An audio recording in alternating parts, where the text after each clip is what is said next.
Welcome, everybody. We are so glad that you are joining us here tonight and really looking forward to this whole panel.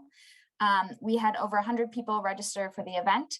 The event will be recorded and we'll also be sharing it on our Facebook page so that you can watch it afterwards and share it out as well. And we look forward to any questions that you have. So at this point, I'm going to be turning it over to Dee Hall from Wisconsin Watch. Hi, thanks everybody for joining and looking forward to having our discussion tonight about Los Lecheros, which is a short documentary about the plight of immigrant dairy workers or immigrant farm workers in America's dairyland. I'm the managing editor of Wisconsin Watch. Back in 2017, we collaborated with 12 Letter Films to produce this film, not long after Donald Trump was elected president. Since then, a lot has changed, but some problems remain the same.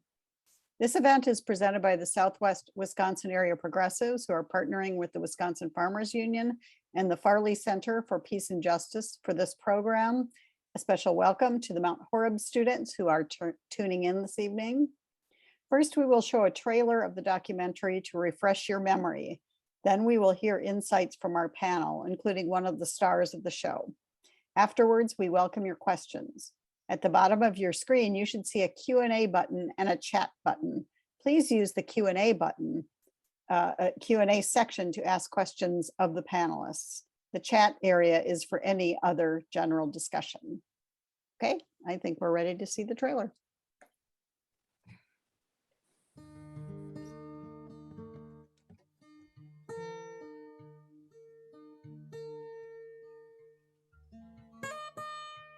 Llevo trabajando 17 años para este rancho.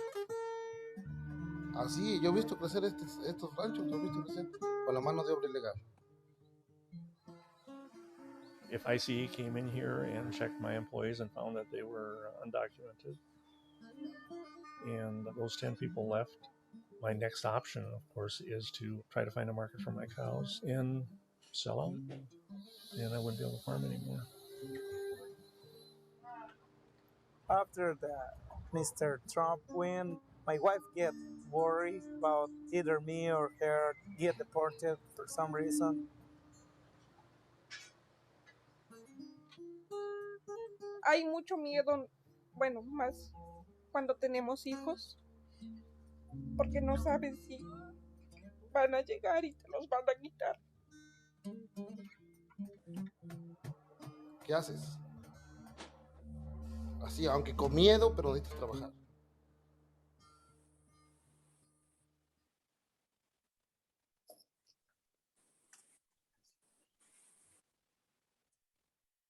Okay, it is time to start the discussion. This evening, we will hear from 3 panelists. The first is John Rosenow, the Western Wisconsin dairy farmer featured in Los Lecheros. Next, we will hear from journalist and author Ruth Conniff, who will give us a sneak peek into the book she has written on the relationship between Wisconsin dairy farmers and their crucially important immigrant workforce. And then we will talk to Nick Levendofsky, who handles government relations for the Wisconsin Farmers Union. Nick will give us a bird's eye view of what's happening on the state and federal level when it comes to immigration reform. First off, John, tell us a little bit about your background. How did you get involved in the issue of immigration? About 24 years ago, I was struggling to find anybody to work for us. The only people that would apply were people that you didn't really want to employ. And so I contacted a peer of mine in Minnesota, and he suggested that I look in the back of the Horse Dairyman. And there was an ad there called Amigos Incorporated. I called them up, and my first Mexican employee, Manuel, came on a bus. I picked him up, and he worked for me for 54 days straight, wouldn't take a day off. I was so impressed. He worked just as hard as I did, and I didn't think people were out there that did that anymore. And now we have 12 Mexican employees, and I've tried to learn the language. I've tried to learn the culture, and I helped start a program where us dairy farmers would go to Mexico and visit our employees' families. And that has transformed my idea about immigrants. And what I talked about mainly when I talk to people is my immigrant experience. And I think I like to focus on that. And that leads me to my next question, which is to tell us a little more about Puentes, which means bridges in Spanish. It's a program that you helped to start that creates cross-cultural exchanges between dairy farmers and the families of the workers they employ. How does that work exactly? Can you give us kind of the nuts and bolts of how that program works? Well, it was a joint, a lady named Sean Duvall, who was a Spanish teacher in Elma, Wisconsin, in Buffalo County, where I live, offered a class for us farmers to learn Spanish. And she knew that we probably weren't going to do very well, and we didn't. And she thought maybe it would be better if we had an immersion experience in Mexico. So she and Carl Dooley, our University of Wisconsin Extension agent, got together and they got a grant from the Babcock Institute at UW-Madison. And 15 of us farmers went to Mexico back in 2001, mainly to learn the language. And we had a day or two afterwards that we really didn't know what we were going to do. And someone suggested that maybe we should visit the families of our employees. And that was the start of it. And I was so impressed with the session. We went to Orizaba, which is in central part of Mexico. And our employees' families came down to see us dressed in their finest. And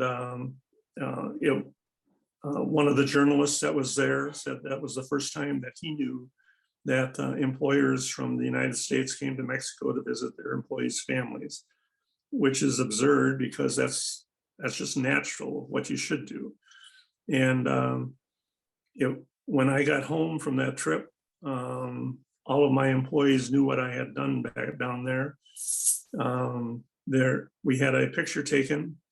I gave everybody a copy, and I had to go to the apartments one day, and it was on the wall. So it had a major impact on my relationship with my employees, but it also had a major impact on my employees' idea of America. What have you learned? What kind of lessons did you take away from your involvement with, or have you taken away from your involvement with the program? I've learned that my Mexican employees want to learn everything. We can't just pigeonhole them and this is what they want and this is what they're going to do, but they want to learn everything. They want to have knowledge, just like we do. They have interests just like we do. When you're in a grocery store and there are some immigrants talking, they're not talking about me. They're talking about the football game the night before, or whether to buy Cheerios or shredded wheat. They're not talking about me. And I'm no longer judgmental. First time I went down, I would riding in the bus, and there was litter on the side of the road, and I was judgmental at that point. Now when I go, and I've been down to Mexico 9 times, and have spent time, stayed overnight in the villages, and now I don't even see it anymore. It's a different culture. It's a different way of doing things. And just because they do something different than I do doesn't mean it's right or wrong. It just is. And in your estimation, what has changed since we made this movie in 2017? Are farmers still hurting for workers? And what do you think the solution is to the problem? Oh, I don't know what the solution is. All I know is I think we as employers need to understand the culture of Mexicans, and we need to know what they do and what they want to do, and we need to study that more and be better people. We give this talk a lot, probably once a month forever, and we've been featured in many different publications, all the way from Al Jazeera to public radio station in Japan to the local stations. And when you get done with the talk, people sometimes, almost always ask, well, what can I do? And my suggestion to everyone always is, you need to get to know an immigrant by their first name. So you can walk up to them and say, Jose, or Roberto, or whomever, and not group all immigrants into one group. Get to know them individually. Do you think anything's really changed in the last 3 or 4 years? Because back when we made the movie and Trump had just been elected, there was a lot of fear among immigrants. Do you feel like that persists right now? That persists for about 6 months. Farmers were 3 or 4 people short, and everybody was working extra hours to cover for those short people that had left and gone home. But after 6 months, after there really wasn't, people understood it was just rhetoric, just a lot of talk to get elected, and people started coming back. Now there's a good supply of labor for our farms. Most farms are full. There's transitions, but usually the open spots are filled pretty quickly. And so I don't think there's near as much fear as there was then. Got it. So next we'll talk to Ruth Conniff. Tell us a bit about yourself and how you came to write a book about immigration and the dairy industry.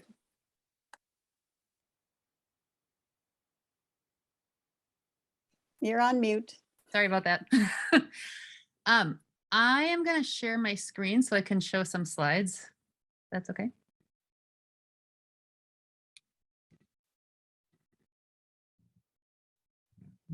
This is the cover of my book. There is John on the right, and his employee, Roberto Tecpile, both of whom feature very prominently in my book. I came to write this book because just as my family and I were packing up to move to Mexico for a year after Trump was elected, we decided we would take our kids to live for a year in Oaxaca, immerse ourselves in another culture, get away from the United States right after Trump was elected, and just have that experience as a family, which we had sort of dreamed about doing. The article that is the basis for the film Los Lecheros came out, and I read it. And I was really interested in the story of the Mexican workers in Wisconsin. The statistic in there that they did 80%, mostly from Mexico, but Latin American immigrants do 80% of the labor on dairy farms in Wisconsin now. Just an amazing statistic. And this particular family, the Tepolis, was packing up their truck, as you saw in the film, and moving back to Veracruz. So I contacted Alexandra Hall, who very graciously connected me with her sources, including the amazing Sean Duval, the Spanish teacher from Alma, who John talked about, who started this group of farmers going down to Mexico to visit their employees' families. And they've done that over and over again since 2001.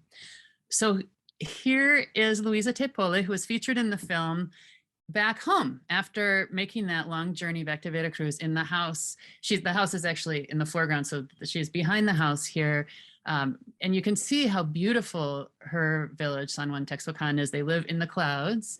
They built their home with the money that they saved working on this dairy farm. And in talking to her, I learned, this was always her dream. They never had an American dream of coming to the United States and living here, making a life here forever. They were sending back money to build their home in Mexico, to build up a business there. Her 2 little boys who are featured in the film had started school and were really struggling. They spoke Spanish with a Wisconsin accent. They were born here, and the other kids made fun of them. But on the flip side, she said they were much freer. They were no longer living in fear of being deported. And they were eating food that they grew, and they had a huge amount of extended family right around them. Kids would come by, they would play outside.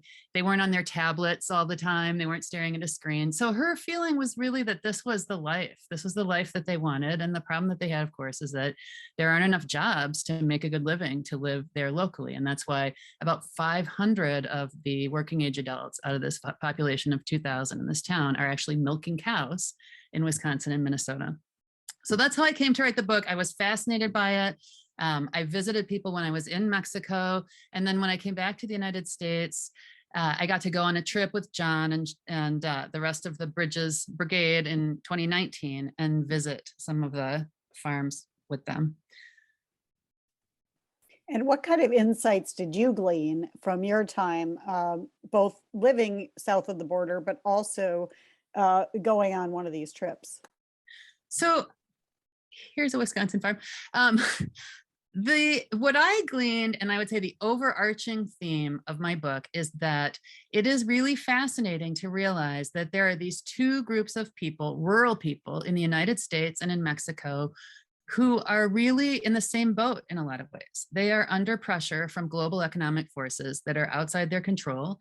They are really resourceful, hardworking people, and they have found this kind of shared understanding of the world and ability to work together that's actually quite inspiring and sort of counter to stereotypes. So, you know, the two crises, of course, are the farm crisis in the United States, which here in Wisconsin at its epicenter, we have the worst rate of farm bankruptcy in the country. We've been losing 2 family farms per day during the decade 2010 to 2019. Just an epic crisis that is changing the landscape here.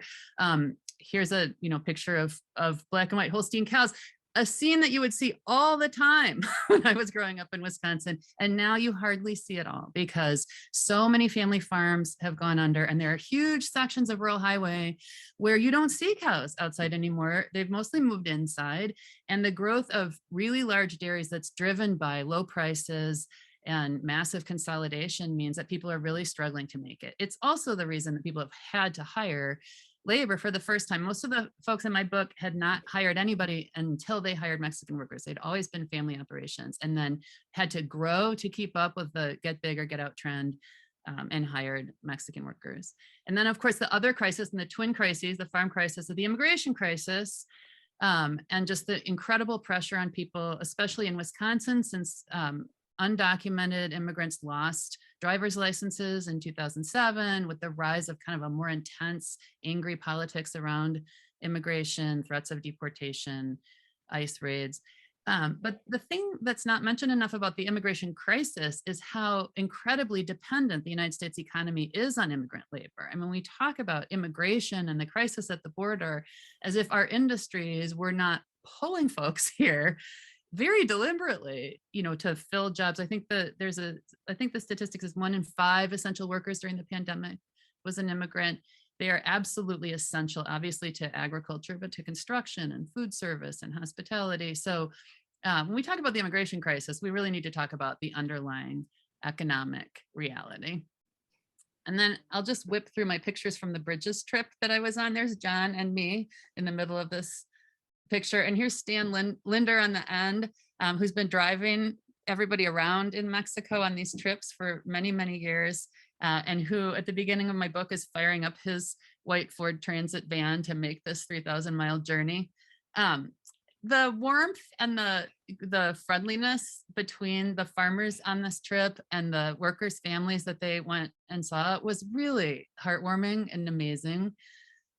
Here's Stan bringing some of the many, many boxes of food and clothes and tamale pots and all kinds of stuff to family members of his workers and everybody else's that he drove down there rattling around in his van. Here's Blanca Hernandez, who came up here 4 times, smuggled in the trunk of a car on one of her trips, made a very dangerous desert crossing on foot one time, built her home, and has been able to find employment full-time as a bilingual teacher in a Spanish Nahuatl school, really has a mission to these very, very poor kids who she teaches, and she devised a really creative way of teaching them during the pandemic, goes to their homes and brings them worksheets, and was able to buy a car and just kind of make a life for herself and son, one Texaco after working for ages. And this is her brother and sister-in-law, who likewise, he put 2 kids through college on the work that he made milking cows in the United States. Here's John, part of one of our visits, looking at one of the businesses that his workers building. It's really impressive to see what people have built down there. Of course, the United States dollar is very strong compared to the peso. So the money that people are making working these very hard jobs, you know, for $12 to $18 an hour up here is very significant money in terms of, you know, what you can do with that back in Mexico. This is Carrie Schlitz, who came on the trip, and she's a member of a congregation, Lutheran congregation in Minnesota, and befriended some farm workers. And this family, this grandmother who had never met her grandchildren, made this kind of formal presentation of the local blouse, the traditional blouse of the region, to Carrie, and thanked her for being the grandmother that her grandchildren otherwise would never have had, which was very touching. I put this slide in here because everyone has seen this. I feel like the main thing that people know, especially journalists from the East and West Coast, about Wisconsin and rural people in Wisconsin, is that they helped elect Donald Trump. And ironically, I think that that very limited understanding of Wisconsin voters has helped further drive the political divide that kind of resulted in Trump's election in the first place. I think that not for no reason are some of the same farmers, and this does not include John, by the way, it's very progressive politically, but some of the same farmers who really talked about the sense of common kind of kinship that they have with their Mexican workers, the fact that these are 2 groups of agrarian people with agrarian values, really are, you know, not racist, right? Also, we're 2-time Trump voters who kind of were able to tune out the anti-immigrant rhetoric, but whose feeling was neither political party cares about rural issues, and maybe he would throw a rock at the system and shake things up. And I think, unfortunately, people have been driven further into their silos, and a lot, I mean, I hear it all the time. I think a lot of urban liberals continue to treat rural people with contempt, and I think that's how we got into this pickle. So it's something that we have to get out of. And then this is a beautiful farm scene in Wisconsin. This is the largest dairy in the world, which is really worth visiting. It's a factory farm, Funland, in Indiana, Fairfield and in Sweets. There are 36,000 cows on this farm, and you can take a bus tour and watch the cows, watch cows and pigs giving birth around the clock. They promote the idea that gigantic agriculture is the answer to feeding the world. It's a very super slick kind of greenwashing, Disney-like greenwashing. I think it's very clear that this is not the case, that the massive inputs from massive farms are actually eroding soil and poisoning water, and we really need to think about another way of living. And the thing that I connect this to in my book is the need for local food economies, the fact that, you know, it's very extreme the way that we're living now. Everybody should be concerned about the environmental impacts, should be concerned about food and our access to food, supply chains that broke down during the pandemic. It was very clear that having very far-flung supply chains is not good. We need local food processing. We need not to be dependent on this far-flung chain. So all of that kind of comes back to the extreme circumstances that people find themselves in. And also just an issue of, and this, I'll stop with this, but the question of like how we want to live. So I feel like the thing that the farmers that I took the trip with saw when they went to Mexico was this agrarian way of life that has been fading in the United States. So one farmer, Chris Weisenbeck, said when he first went to Mexico, he arrived in the village where his workers lived, and he saw all these neighbors out helping each other build a house. And he said, it was just like when I was growing up in the 1960s in Wisconsin. It was neighbors helping neighbors. And he said, small town USA, small town Mexico, same thing. And that's exactly, I think, that sense of community, that sense of kind of local infrastructure that supports people is a thing that is in decline in both the United States and Mexico. And I think on a policy level, we need to think really seriously about how people can make a livable life where they are. And so that's kind of the big takeaway. And based on the research you did for your book, how do you think the United States should approach the issue of immigrant workers, especially in the dairy industry? What based on what you have observed, do you think would be a solution to the issue that was raised in the movie by Bob Gannon, the Republican lawmaker, who said if you've got a business model based on people who are here illegally, you need a different model? Well, I would turn that on its head.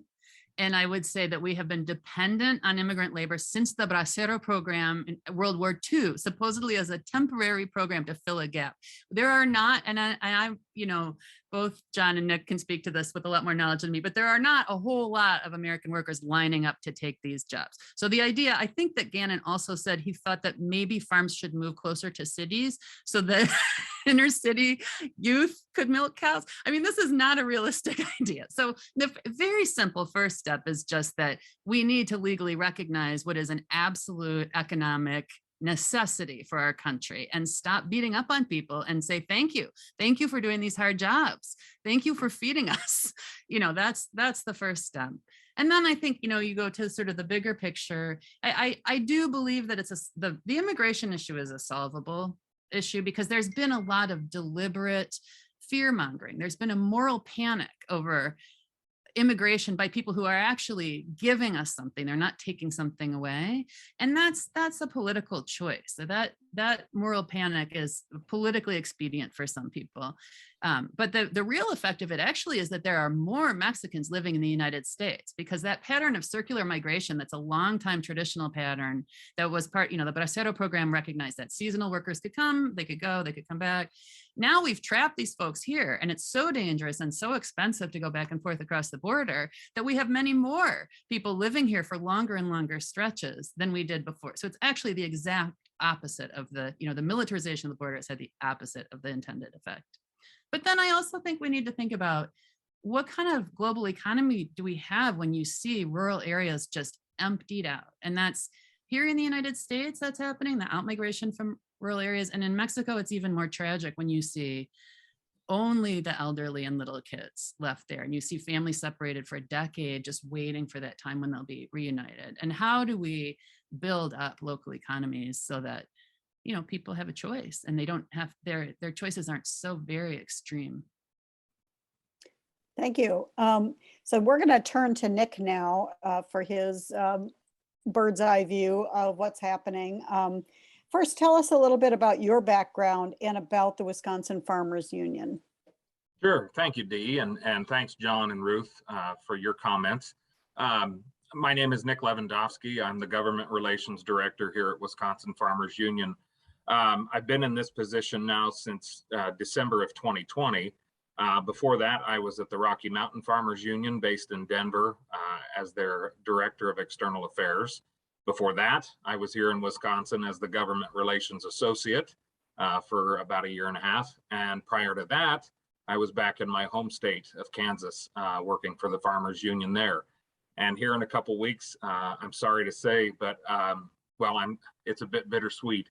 I'm happy and sorry that I'll be leaving Wisconsin to go back home to Kansas to be the executive director of the Kansas Farmers Union, where I got my start, and to be back on my family farm in north central Kansas, where we raise beef cattle and have dryland crops, very dryland crops right now. It's the worst drought since the end of the Dust Bowl 87 years ago. But we had dairy cows up until 1988.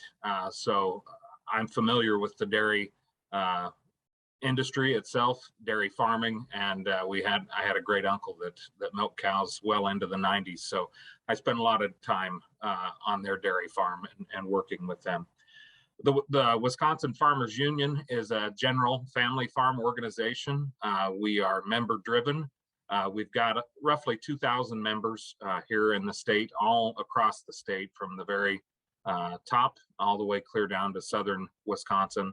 And we're made up of local county chapters. And that's where everything really starts for us, is at that grassroots level. It's our chapters on the local level that are having these discussions about what's happening in their communities, just like Ruth was saying about rural communities and revitalizing them. But also the issues that family farmers are facing on a day-to-day basis, whether that's meat processing, or whether it's saving the family dairy farm, or whether that's finding access to a market, you name it, or dealing with the ravages of COVID on the food system, those kinds of things. And then it's lifted up through our policy process, all the way up to the state level and then on to the national level from there. So we deal a lot with education programs, not just for youth, like at our camp program and our youth education program, but also adult education programs and educating folks about issues like the one we're talking about here tonight, for instance. We also deal with cooperatives and cooperating, working together. Years and years ago, we helped to establish a lot of the co-ops here in Wisconsin and across the country. Farmers Union took a real role in that. And then finally, we deal a lot with the legislative work and civic engagement, making sure that folks know who their legislators are, who the players are, and getting their message, getting their story to them so that they can act, hopefully act on those issues. And in your estimation, what are the biggest challenges facing Wisconsin farmers when it comes to the issue of immigration? Well, I think the one big issue is the fact that the immigration system that we have right now, the visa system that allows for agricultural workers to come up here, is only seasonal. And we know that dairy is not a seasonal business. It is 24/7, 365. And you have to have people there. You have to have people feeding and milking and feeding calves and doing the cleaning and everything that goes into that. Plus, you've got to have the folks that are out doing the farm work if you're growing your own feed. So the system doesn't work for dairy as well as it does for many of the other seasonal type work that takes place when it comes to growing produce and all of that. So that has to be fixed. And you know, John mentioned that there isn't as much of an issue for folks to get labor and all that. And I would agree that for some that is the case, but then there are others where it is an issue. And there is, I think, still some fear. I was here at the Capitol yesterday for the Voces de la Frontera lobby day. They did a march on May Day, did a walkout, and then they did their lobby day at the Capitol. Hundreds and hundreds of individuals and of all ages, essential workers. I met with folks that are meat packers in Green Bay. I met with folks that clean office spaces like the one I'm sitting in right now, and people that are so important to our lives, but they're behind the scenes. They're the ones that we don't see, the ones that pick the produce and can the vegetables and, you know, deal with everything within our food system and all of that, but we don't see them. And oftentimes we don't hear them. But I got to hear those stories yesterday. And that, you know, it took it to a different level for me. Hearing the stories on this film were so important because you're hearing it from the folks that are dealing with the dairy industry. But yesterday I got to hear it from all of these different sectors. And it was very moving. And what an experience to see so many people. I mean, children and working families and the elderly. I mean, they all came out for this, and it was very impressive. Is there any movement at either the state or federal level to address some of the problems that that we have in our immigration system when it comes to agriculture? Short answer, no. You mentioned the bird's eye view. This bird doesn't have to fly very high to see what isn't happening. I was just going through my emails yesterday, preparing for this, and I get my email from Politico, not the one that got leaked late last night, but one earlier in the day, talking about immigration reform on the federal level. And the last time we had true immigration reform in this country was like 40 years ago under President Reagan. He was the last president to get immigration reform through in the early 80s. And, you know, there have been attempts. You know, we had the Gang of Eight here about 10 or 12 years ago, and we got really close. But, you know, we thought maybe with Biden coming in and he had a Democratic majority in the Senate, a slim one, with the vice president to break a tie, and then that slim majority in the House that maybe this was going to be the opportunity. Well, here we are. It's another election year, 2022. So we've got November kind of looming, but really, truly, if you don't get something accomplished in an election year by July, by the 4th of July break, you're not going to get it. It's not going to happen. And here we are early May. So that's 2 months. And, you know, basically the senator who's been the lead sponsor of President Biden's immigration bills, Senator Bob Menendez of New Jersey, I'll read his quote. He says that the chances of passing a comprehensive immigration overhaul are quote unquote zero. So that's where we are on the federal level. Everybody's just waiting to see what happens. You know, is the House going to flip? Is the Senate going to flip? What's going to take place there? But there are 11 million undocumented immigrants in this country right now that are nervous and need to know, and they need that certainty. And there are so many of us in the agricultural world and so many other industries that depend on that work that are affected by this as well. Now, on the state level, such as what we were dealing with yesterday with the VOSIS lobby day, one of the big questions there was getting driver's cards or permits of that type that only allow for driving, that's it, for, you know, undocumented individuals, so that they could be, you know, true members of the community, so that they can get in a car safely and legally and drive that car to and from work, or to take their kids to and from school, or get groceries, you know, that kind of thing. And that was another thing that came up in these conversations yesterday. A number of folks who were there to tell their stories said, you know, I got pulled over once, or I got pulled over twice, and then I lost my job. And they're here because they're trying to find a better life. They're trying to put food on their table. And yeah, they're probably sending money back to Mexico. More than likely they are, to help take care of whoever they had to leave behind. And because they got pulled over because they were going to work, now they don't have a job, and they can't get another job because they've been marked. And there was a comment in one of the meetings that, well, why couldn't the farmer just hire someone to go out and pick folks up and bring them in? Well, you know, I mean, is that the answer? I don't know. Maybe for some farms they can do that, but it's a simple thing. And there are, I believe there's like 20 different states now that have a program like this. Illinois has one, Minnesota has one. And we know the problem here in Wisconsin. There are law enforcement groups that are supportive of this because they know that it would make the roads safer if people weren't, you know, worried and concerned about the fact that they might get pulled over. But we can't get it through.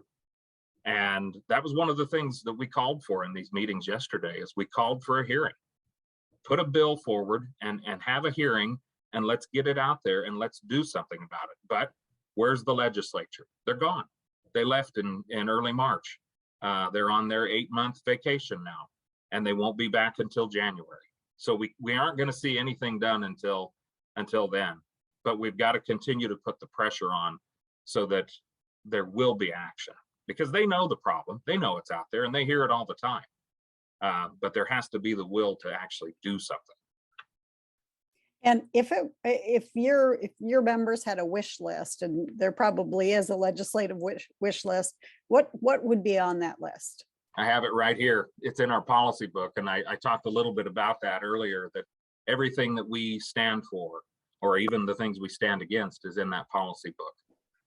And it reads right there that under immigration reform, under the Quality of Life in America section, that we support the reform of U.S. immigration law by Congress in order to demonstrate the hospitality of the American people, improve the enforcement of law, and meet the labor needs of U.S. ag producers. And it goes on to talk about supporting fair immigration reform, including paths to citizenship for asylum seekers and children of undocumented immigrants. We also call for the driver's cards, because we know how important they are, that folks be able to move back and forth from their home to work and their home to the grocery store, those kinds of things. You know, I could go on and on and on here, but we have policy that speaks to this. And this is exactly what I shared yesterday at the press conference at BOCES's lobby day, and I've shared it time and time again. So the folks that are the policymakers in this state, both on the state and federal level, know where we are on this. And it's important for other agricultural organizations to come out and say the same things. Maybe not use the same words because we're not all the same, but they all know that this is an issue that has to be addressed. It's gone on for too long that we have not done something about this, and we need to, because folks who are coming here from primarily South America are coming here to make a better life. And it wasn't all that long ago that many of us, our ancestors, were doing the very same thing. So we cannot say that we haven't been there before. We are all immigrants.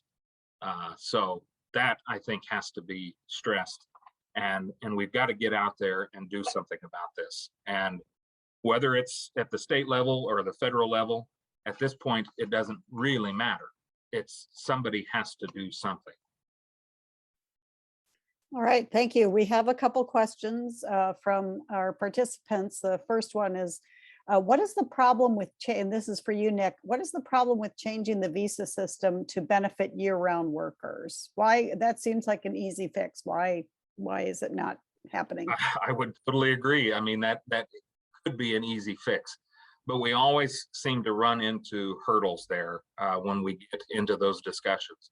I think the administration would love to do that. I think that, you know, in the conversations we've had, I've heard talk that is where they would like to go. That's their goal. But then you get other special interests involved, and they step in and they say, no, we don't want that. We want to keep things the way they are. So until we can get over that hurdle of the special interests, we're never going to get anywhere. And we don't have the lobbying arm at the Farmers Union that so many of the other bigger special interests have. We don't have the money to fight it. And that's the other problem, is there's tons and tons of money keeping these reforms from happening. So yeah, I think the will is there. It's just we don't have the votes, and we keep running into these hurdles with other special interests. We've got another question that asks about when workers bring their children to the US, is there childcare available for them? How are they taken care of? How can we help the children that also immigrated here or were born here to make sure they don't get caught up in the same system of working their whole lives just to live? How can we make sure they graduate and live comfortable and not in fear of the future? Maybe that one's for you, John. How many of the workers actually bring their children, and of those, are they able to find the necessary services to support themselves? And you're muted, John, so you're going to have to unmute yourself. There we go. My sphere is small compared to the 11 million. I don't know everybody. I think one of the things that we have to understand is that what you and I feel as a comfortable way of living or a rewarding life may be a whole lot different than what somebody that grew up in San Juan Tehuacan or Talkeetna or Tepanzacualco. So what we find is like working in the United States, you are 40 hours is all anybody wants to work. And if you're from Tepanzacualco, you want to work as many hours as you can so you can send money home to your family. And the second largest source of income for Mexico is the remittances that the people that are working in the United States send home to their families. That was a hard one for me to learn. I just always assumed what I enjoyed was the same as what everybody else enjoyed, or maybe I was just weird or something. But after living and working, I work side by side with my employees every day. And so they, unlike a factory or some large corporation where you don't see the boss, we work with them. And so I think part of our discussion with immigrants is that we have to understand that they may have different ideas of what a rewarding life is. Looks like Ruth has something to add. Yeah. It made me think about one of the interesting things that I found in talking to people for my book is you realize how quickly in a generation things change. So you have people who've come here from really rural places in Mexico and are working towards a dream of going back, and who then have children in the United States. And those kids go to local schools in Wisconsin, and they are American kids, and they are in a very different world from their parents who, many of whom are sort of, their life is on hold while they're working all the time. Like John said, it's like get as many hours as you can because you've got this dream, you're building a home, you're building a business back in Mexico, but maybe that dream is not shared by your kids. So for example, Stan's employee, Carapanza, who has 2 sons who have grown up in Wisconsin, Stockholm, and have gone to school throughout school there. It's getting harder and harder for them to imagine returning to a subsistence farming community in Mexico. And yet that is their mom's dream. And so her ambivalence about what should happen next for her kids is really, it's a difficult situation. She's thinking about it all the time. It's exacerbated greatly by the fact that she's undocumented. She can't drive. They're about to get their driver's licenses. One of her dreams, in addition to her own life continuing in Mexico, is for her kids to have the chances that are afforded them here. She wants to see them go on to college in the United States. And really, in the long run, that means making a life here when she goes back. But it's a little bit unresolved, and I think a lot of people are in that, like caught between generations, in that situation where, what is the future? Then if you look at a place like Arcadia, Wisconsin, where 75% of the kids in the local public schools are Spanish speakers, they're, children of immigrants who work at Ashley Furniture, work on the farms, work at the chicken processing plant.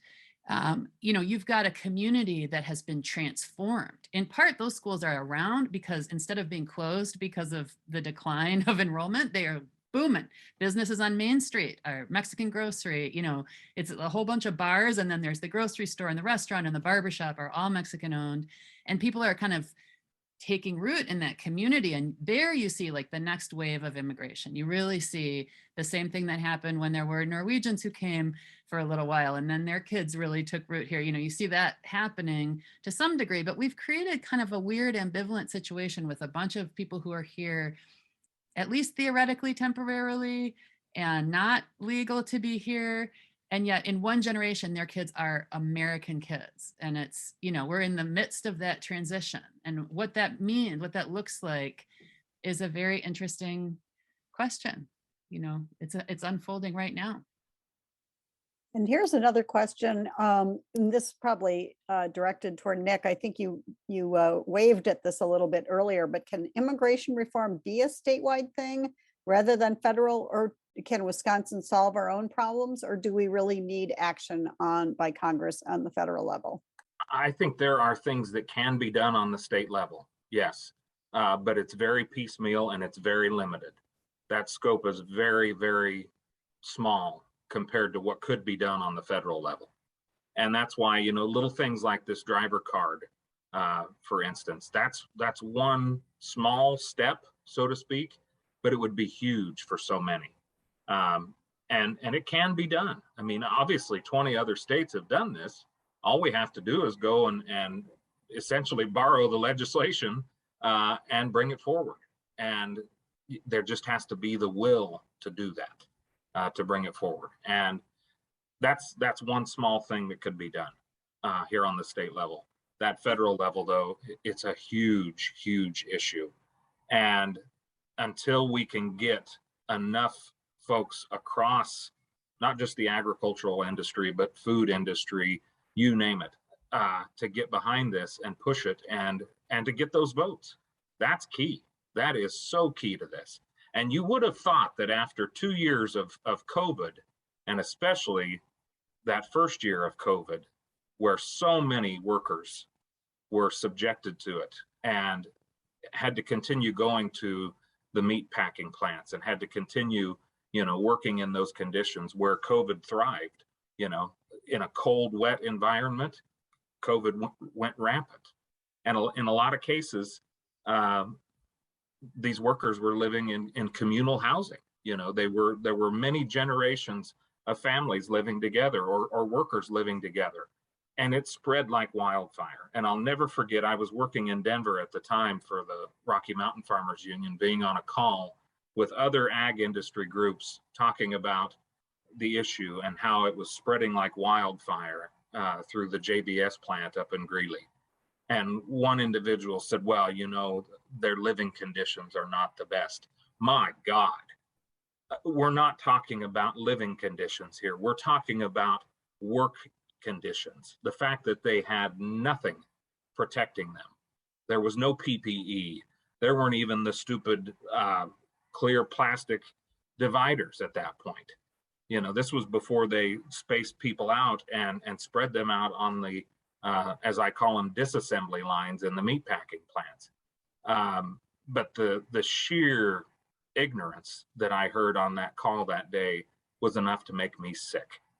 And, we've asked them to come up here because people that look like the four of us aren't going to do that work. And that's just the truth. That's the reality. So I don't know what more it's going to take to get this across the finish line. But there has to be a movement. I mean, I saw it there yesterday, hundreds and hundreds of people showing up, and it was wonderful. But where's the legislature? They're home. They're focused on re-election. They're focused on whatever. And you could say the same for Congress at this point. There's a similar, when you talk about working conditions, there's one of the questions that we have here talking about, do immigrants who work on CAFOs, on the large concentrated animal feeding operations, are they able to get insurance and other benefits like that? This person wonders, what are we doing to protect them from some of the working conditions of these very large, factory farms, as they're called? And also, how do they handle basic benefits like insurance? I don't know if you know the answer to that one, John or Nick. Well, that is a concern. If we as farmers offer like a copay insurance for health, nobody would take it. Most of the people that work are young people, and much like Americans, when you're young, you don't think you're ever going to get sick. So why have insurance? And that's very common. But I think whether it's a very large farm or an average size farm, I don't know if there is much difference. But that's what we found, is that insurance with any cost at all is not going to be taken. And I guess I just like to tell one story, if possible. There was first time I went to Mexico, a person that worked for me was named Roberto Montalvo, and he worked here, and he was kind of my main guy for a while. And we went down there to visit and walked into his village of Tepanzacualco. I asked him how many white people have been there, and he said, "You're the first one." And this was in 2003, and I slept in Roberto's bed overnight, and when I woke up in the morning, I noticed there was a cement block building that was built behind his house, which is made of wood because they live up in the mountains with a lot of lumber. And here he had built a bakery. And we had walked down the night before because there was no road. And so he had he had a horse or something to carry the wheat down or the flour down to this bakery.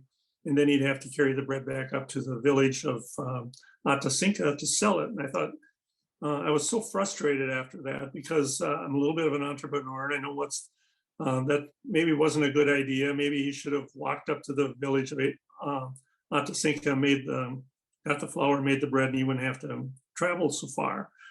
And so I got home, and Sean Duvall and I sat around the table trying to figure out how to solve this. And we thought maybe what we need to do is offer an entrepreneurship class. So we did. We got a person from UW River Falls, Greg Hadley, to come down and teach a class. And we had two people take it, Pascasio and Magdaleno. And one wanted to be make a furniture, and the other one wanted to open a restaurant. And they took the class, and they made it. The guy made a table for the instructor, and Pascasio had a meal that we all bought and stuff. We did what we could, because when they went back home or when they leave, sometimes they have to cross the border. They'll lose some of their possessions because of the not so good people that meet them there at the border. But if you put something in their mind, that can't be taken away.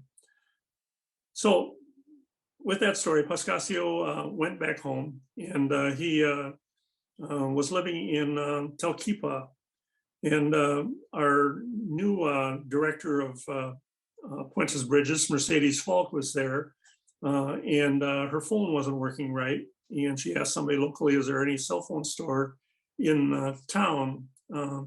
They said, yeah, there was one up the street. So she went up there and showed it to the guy behind the counter, and he said, yeah, I can fix this. They got talking. He asked her where she's from. She said she's from Wisconsin. He asked her, well, where in Wisconsin? He says, well, a little town called Wamandee. He says, well, I used to work in Wamandee. And here it was Pascasio.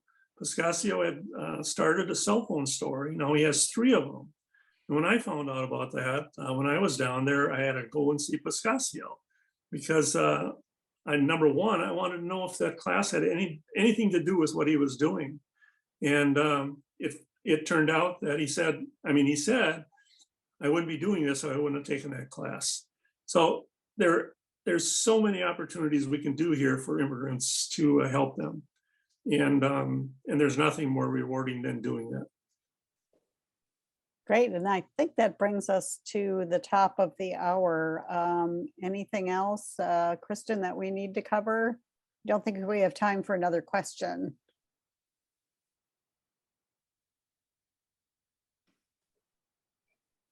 No, I just wanted to thank everybody so much for joining us. I will be posting some links in the chat. Encourage you to take a look at that. And the different websites and the different organizations. We'll also include the pre-order for Ruth's book. Again, the recording will be available after this, and we will be sending that out as soon as that's ready and available. You can also view it on Facebook. So again, thank you so much, everybody, for joining us. I'll be putting these links in, so if you want to stay one more minute, so I can get them in, that'd be great. But otherwise, again, thanks so much, everybody, for joining, and thank you so much to our panelists, and thank you, Dee, for moderating this, and thank you to all of the organizations for helping to make sure we could get this event happening. So thank you.